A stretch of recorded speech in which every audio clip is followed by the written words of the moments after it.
Hello, my name is Haley Perez. This is going to be my video for our week 13 video group facilitation. My group consists of myself as well as Cassidy Jumper.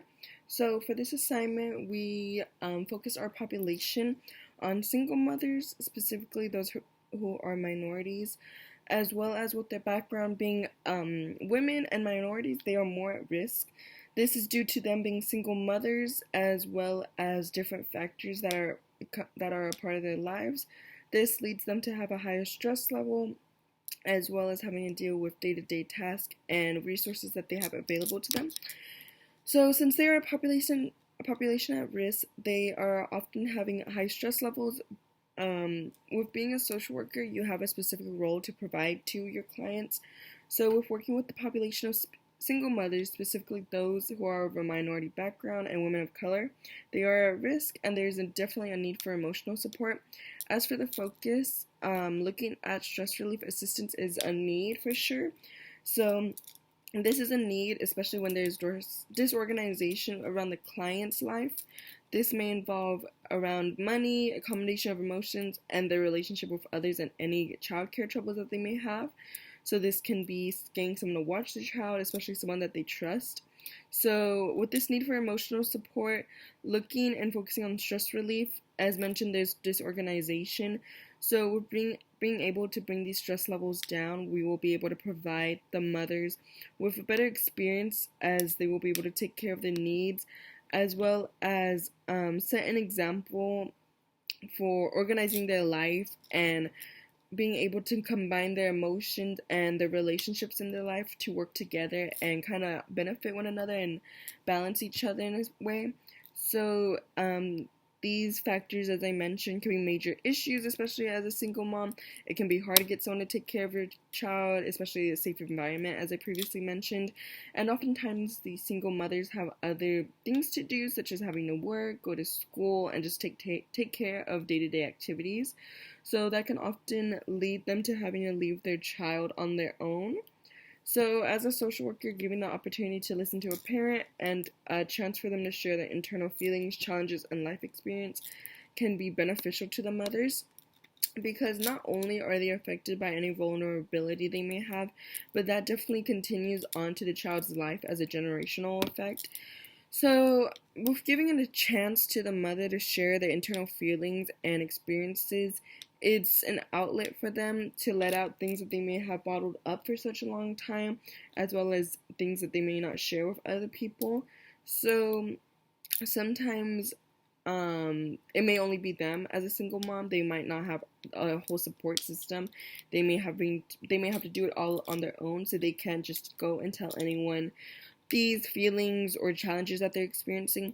So as a social worker, setting that role and allowing them to have a space that's safe and comfortable for them to share this with, they are allowing themselves to open up to us. And this also allows them to put themselves, because often single mothers are definitely going to put their child before them. That's going to be their main priority. So with viewing that, single mothers, they will definitely put their child's needs and emotions before putting their own first. So that's something as a social worker that we got to remember and acknowledge as well, and make sure that they know they still matter and that their emotions are just as valid as their child's, and that they deserve to be healed and be able to speak upon any issues or matters as well. So that's definitely a major factor that can lead to high stress levels, because not only are they affected by vulnerability, but as mentioned, that can continue onto the child's life as a generational effect. Just the same way that poverty works, it can continue for high stress levels as well.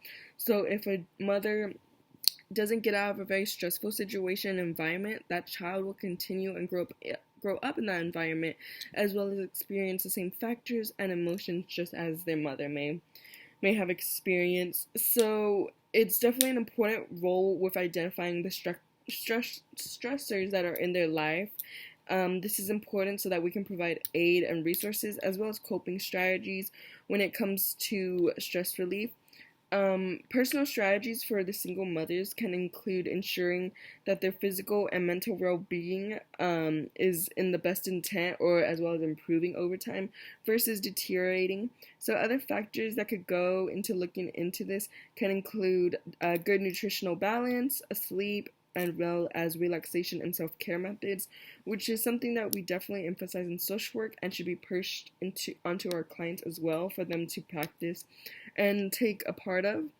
So self-care is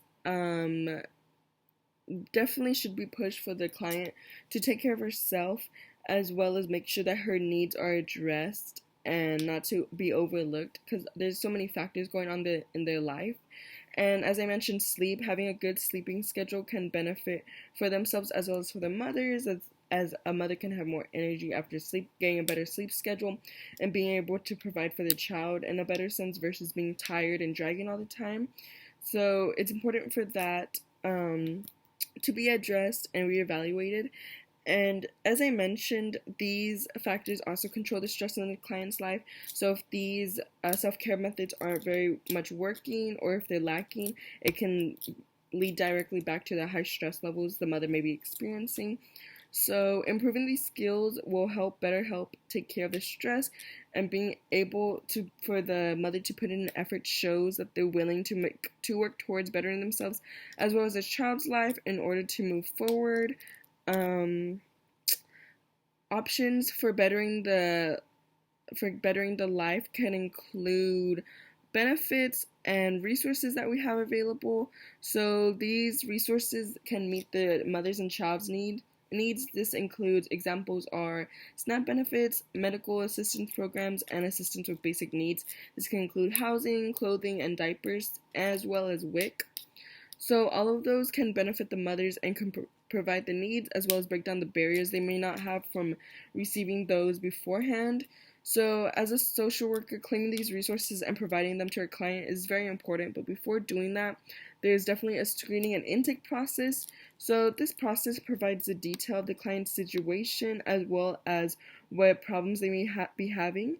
So making sure to screen our clients is very significant, especially for single mothers, because oftentimes they may be victims of intimate partner violence, and they may be currently experiencing that or previously have in the past, or also other forms of abuse that they may be experiencing themselves or the child as well.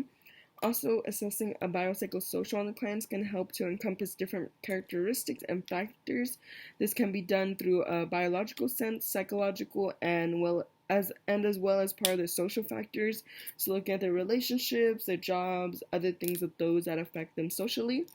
So reviewing these factors, it can assist with coming up with a cohesive plan for our clients to provide them with the help that they may need, as well as addressing and relaying the resources back that are available to help them benefit and provide better support for them as a single mother, as well as for the child as well.